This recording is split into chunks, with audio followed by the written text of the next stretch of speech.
Salut à toutes, salut à tous, bienvenue sur Web Girondin pour les tops et les flops de cette belle victoire des Marinés Blancs sur le score de 2 buts à 1. Nous allons voir ensemble les tops et les flops et on commence tout de suite par les tops de cette rencontre.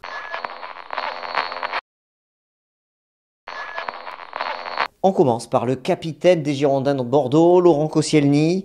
Il a vraiment réalisé un match impeccable, lecture du jeu, anticipation, relance, tout était réuni pour le patron de la défense dans ce match face à Angers. Il a largement contribué à la protection du score et de ce but d'avance des Girondins de Bordeaux. Autre top, c'est Yacine Adli, certainement un des meilleurs joueurs des Girondins sur la pelouse du Matmut Atlantique face à Angers. Passeur décisif pour Wang sur le deuxième but, il a livré 30 minutes de haut vol, replacé aux côtés de Basic au milieu du terrain pour laisser la place à Hatem Ben Arfa en meneur de jeu.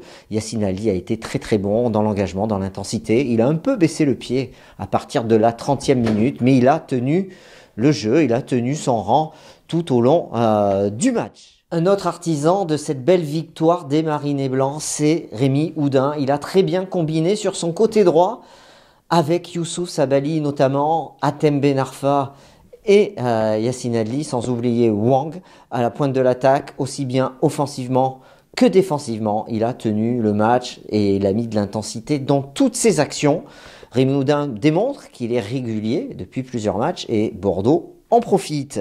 Un autre top, comment l'oublier, c'est Wang Guizhou avec un doublé digne d'un avant-centre de Ligue 1, parce que oui, il a le niveau et il le démontre pour jouer à la pointe de l'attaque des Girondins de Bordeaux. Un premier but plein d'opportunistes où il reprend une balle relâchée par le gardien et un deuxième but de vrai avant-centre, un appel, un bon service de Yacine Adli. Il crochette son défenseur, il résiste à la charge, il place le ballon entre les jambes de Bernardoni. C'est un très beau but d'avant-centre. Il a fait des appels incessants de la première minute de jeu jusqu'à son remplacement à la 80e minute de jeu. C'est un très bon match de la part de Wang Guizhou. Voilà pour les tops sur cette rencontre. On va passer maintenant aux flops et aux déceptions.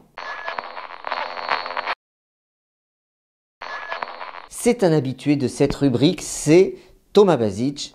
Il est passé dans ce match et il l'a traversé un peu anonymement, de la même façon qu'il avait traversé les matchs précédents. On attendait peut-être un peu plus, en l'absence d'Ottavio, un peu plus d'intensité dans le jeu pour le joueur croate, mais que ce soit offensivement et défensivement, il a eu du mal à mettre de l'intensité et à notamment couvrir les replis défensifs de son équipe.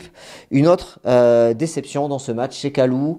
Son retour de blessure, après son retour de blessure, il reprend du temps de jeu et c'est vrai que quand on compare l'intensité du côté gauche bordelais et l'intensité mise sur le côté droit des Girondins de Bordeaux, il y a un gros écart.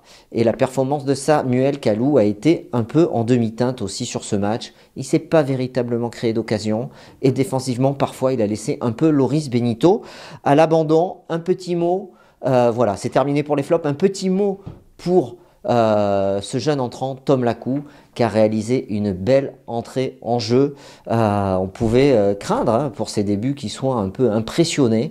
Et au contraire, il a montré beaucoup de maîtrise technique et d'assurance et de confiance dans son jeu avec des passes assurées, un bon placement et une position de numéro 6 qui a énormément aidé les Girondins à conserver ce score et cet avantage de 1 but face à Angers. Voilà, c'est tout pour les tops et les flops. Rendez-vous sur Web Girondin pour suivre l'actualité des Marinés Blancs. Salut!